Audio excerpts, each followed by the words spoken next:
금배지마저 던져버리고 참모를 택했습니다.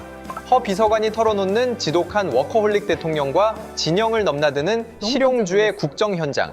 그 숨 가쁜 비하인드 스토리를 들어볼까요?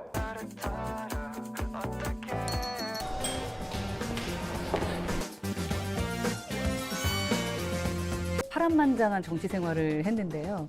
제가 배지까지 버리고 정치개혁, 시대교체. 현재 대통령 당시의 대선 후보의 그 말씀은 저를 많이 흔들었고 자기 말만 할 것 같은 사람이라고 저는 생각했는데 제 말을 들어주고 그리고 그 대화가 계속 이어지는 거예요. 내가 홀라당 넘어간 거야? 막 이런 격수 본능 같은 거는 덮고 이제 너 나 왜 싫어해? 나의 단점을 찾아봐. 이런 질문보다는 너 나 왜 좋아? 이게 맞지? 너는 정치인이 아니야. 너는 참모야.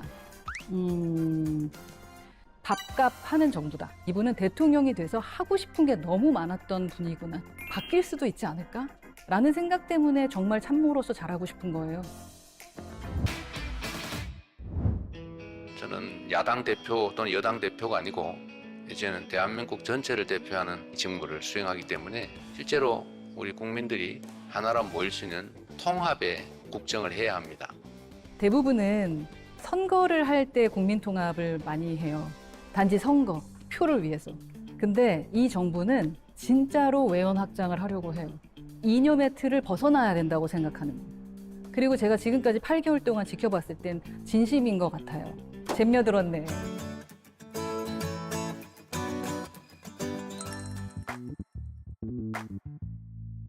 저는 똑같은 결정을 할 것 같습니다.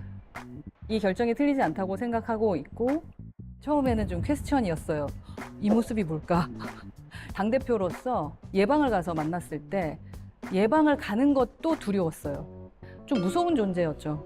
그런데 깜짝 놀랐습니다. 대화할 때 티키타카가 되고 본인을 먼저 이렇게 내려놓으면서 상대가 불편하지 않도록 만들어주는 좀 능력이 있더라고요.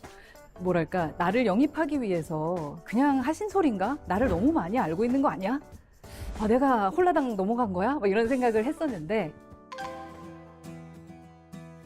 이제는 정치판이 바뀌어야 되지 않겠느냐라는 현재 대통령 당시의 대선 후보의 그 말씀은 저를 많이 흔들었고 공정의 사다리가 무너져서는 안 된다라는 것에서부터 시작된 게 제 정치이거든요.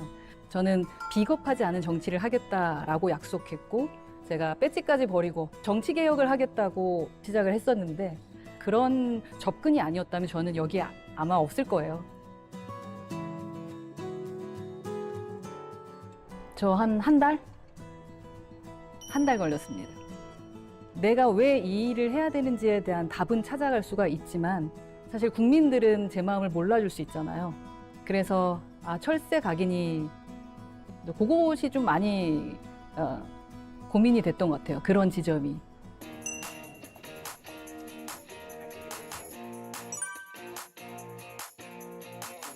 비서관 이상은 다 참석하고 있죠.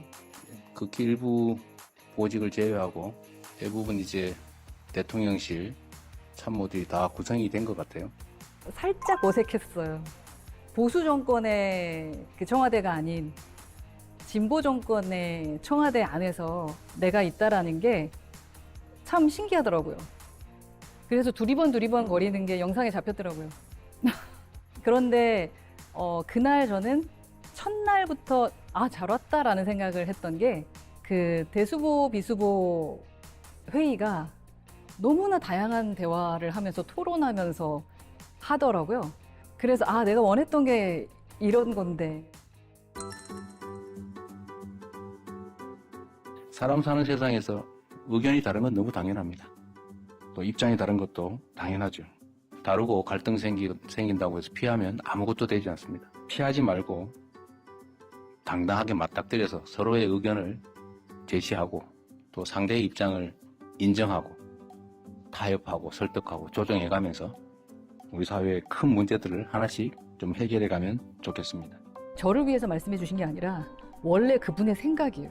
다양함을 인정해야 되고 다름을 당연히 인정해야 되고, 다만 이제 우리가 통합을 얘기할 때도 정의로운 통합이라고 해서 모든 걸 통합할 수는 없는 거라는 거. 아, 나도 여기서 뭔가의 목소리를 내는, 그리고 뭔가의 성과를 낼 수 있는 참모가 될 수 있을 것 같아라는 자신감을 그때 얻었던 것 같아요.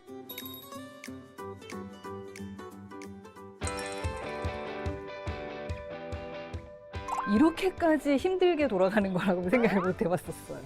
그러니까 보이지 않는 곳에서 정말 참모들이 아침 6시, 어떤 분들은 6시, 5시 반부터 퇴근할 때까지 정말 하드워킹 하는, 없다, 정해져 있지 않다. 밤늦게까지 또 그날 새벽까지도 일을 하는 경우도 있죠. 근데 일을 안 할 틈이 없구나.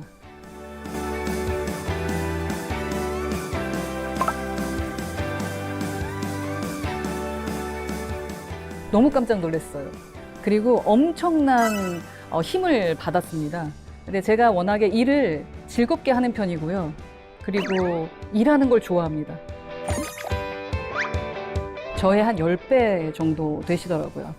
진짜 너무나 일을 열심히 합니다. 너무나 대통령이 되고 싶었구나. 대통령이 돼서 하고 싶은 게 너무 많았던 분이구나.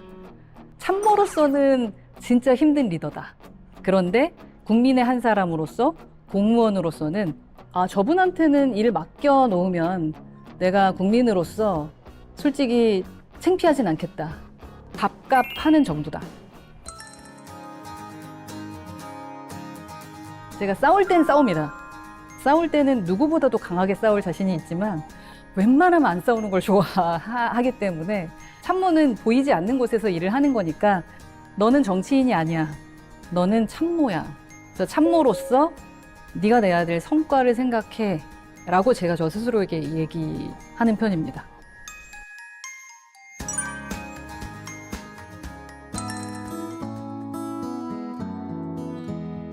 불안함 같아요. 내가 앞으로 어떻게 될지 모른다라는 불안함에서 시작되는 것이 갈등 같다. 더 불안해지고 더 갈등이 생기고 제가 내 거 뺏어가는 거 아니야? 쟤 때문에 내가 뭘 잃어버리는 거 아니야? 이렇게 생각하면서 싸우게 되는 것이 아닌가 싶거든요. 그래서 국가가 해줘야 되는 것은 국민들에게 신뢰를 줘야 돼요. 그냥 우리는 의견이 다르면 그냥 일단 싸우고 보려고 그런 경향이 있어요. 합리적인 사회는 그러면 안 되죠. 사람들은 의견이 다를 수밖에 없죠. 이해관계도 다 다릅니다. 또 생각도 다 다르죠. 인정할 건 인정하고 객관적 사실은 서로 존중해주고 나하고 생각이 다를 수 있다는 것도 다 용인해주고 서로 또 양보하고. 근데 갈라치면서 싸우는 걸 별로 좋아하지 않는 것 같아요. 공존과 포용과 연대라는 가치 안에서 우리가 움직이려고 해요. 우리 정부의 국민통합은 존중받는 대한국민, 그러니까 대한민국 사람들이 다 존중받을 수 있어야 된다. 이념의 틀을 벗어나야 된다고 생각하는 거예요. 모두 다 국민의 관점과 국민의 눈높이에서 어떻게 하면 국민이 잘 살 수 있을지만을 고민해야 된다. 진보냐 보수냐가 아니라 국익이냐 아니냐가 유일한 선택 기준이 되어야 합니다. 우선 제가 처음에 딱 왔을 때 에이펙이었고 안보 관련된 부분, 외교 관련된 부분, 안보관을 봤을 때 여기가 진보 맞나? 이런 생각이 들 정도로 비서실장, 정책실장, 안보실장 세 분을 뵈면 그 안에 어디 이념이 있나? 대한민국 위주로 생각하시는 부분이 확실히 있었고 국민, 민생, 어떻게 우리 국민이 잘 살 수 있을까? 이 고민을 해주시는 게 전 실용이라고 생각하고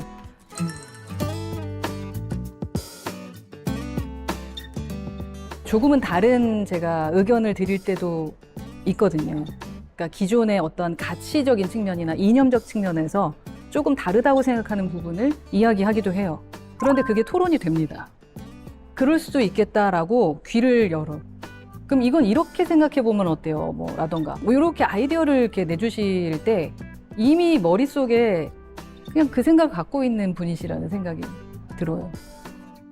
명색이 민주주의 국가인데 토론을 안 해요. 논쟁을 해야 됩니다. 토론에서 합리적 결론에 동의하고 또 양보하고 이걸 일상적으로 좀 우리가 해놔야 중요한 국가적 의제에 대해서도 합리적으로 의사결정이 가능하다.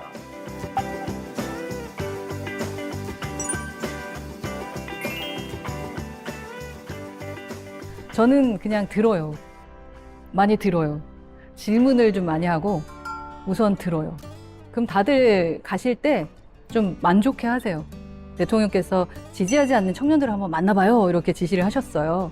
늘 어른들이 자기들 얘기만 하다 가는데 이렇게 우리 얘기를 많이 들어주는 건 처음이에요 라고 말하는 분들이 계세요. 한 테이블에 앉아서 서로 다름을 이야기할 수 있는 걸 만들어내면 우리 성공이다 라고 생각을 하거든요. 국민들을 만날 때마다 느껴요. 그분들은 제가 만나줘서 고맙다고 하는데 저는 저를 만나줘서 고맙거든요. 희망이 있어요. 다들 꿈이 있고 그리고 내가 어떻게 삶을 살아야 되는지 살아가야 되는지에 대한 고민이 있고 또 이걸 어떻게 해요? 라고 질문도 던지는 분들이에요. 저는 그게 희망이라고 생각해요. 젊은 세대들이 요즘 애들 안 돼 이거 아니더라고요.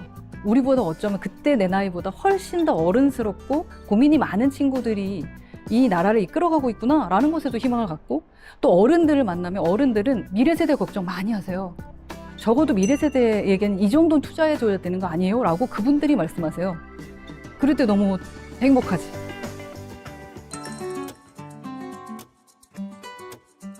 우리가 둘이 똑같을 수는 없잖아요. 내 남편이랑도 엄청 다르고 내 딸도 내가 낳았는데도 나랑 너무 다른데 서로 다름을 인정하고 그 사람의 소중함을 인정하는 그런 존중이 좀 필요한 것 같아요. 그렇게 존중하는 안에서 우리가 어떻게 공정한 사회를 만들 수 있을지, 우리가 어떻게 함께 연대할지, 서로 그래서 어떻게 포용할 수 있을지 그런 게 가장 필요하지 않을까? 저는 그렇게 생각합니다.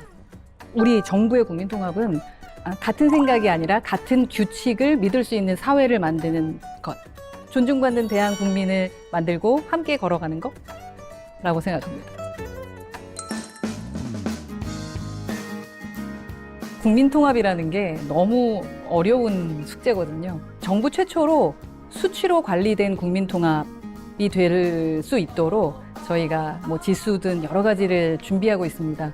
또 현장에도 누구보다도 자주 나가서 현장의 목소리를 듣고 시간은 걸리지만 그 마무리를 하고 나면 확실히 다르다. 성과에 자신감이 있습니다. 이재명 대통령을 응원하신다면 구독과 좋아요로 힘을 주세요.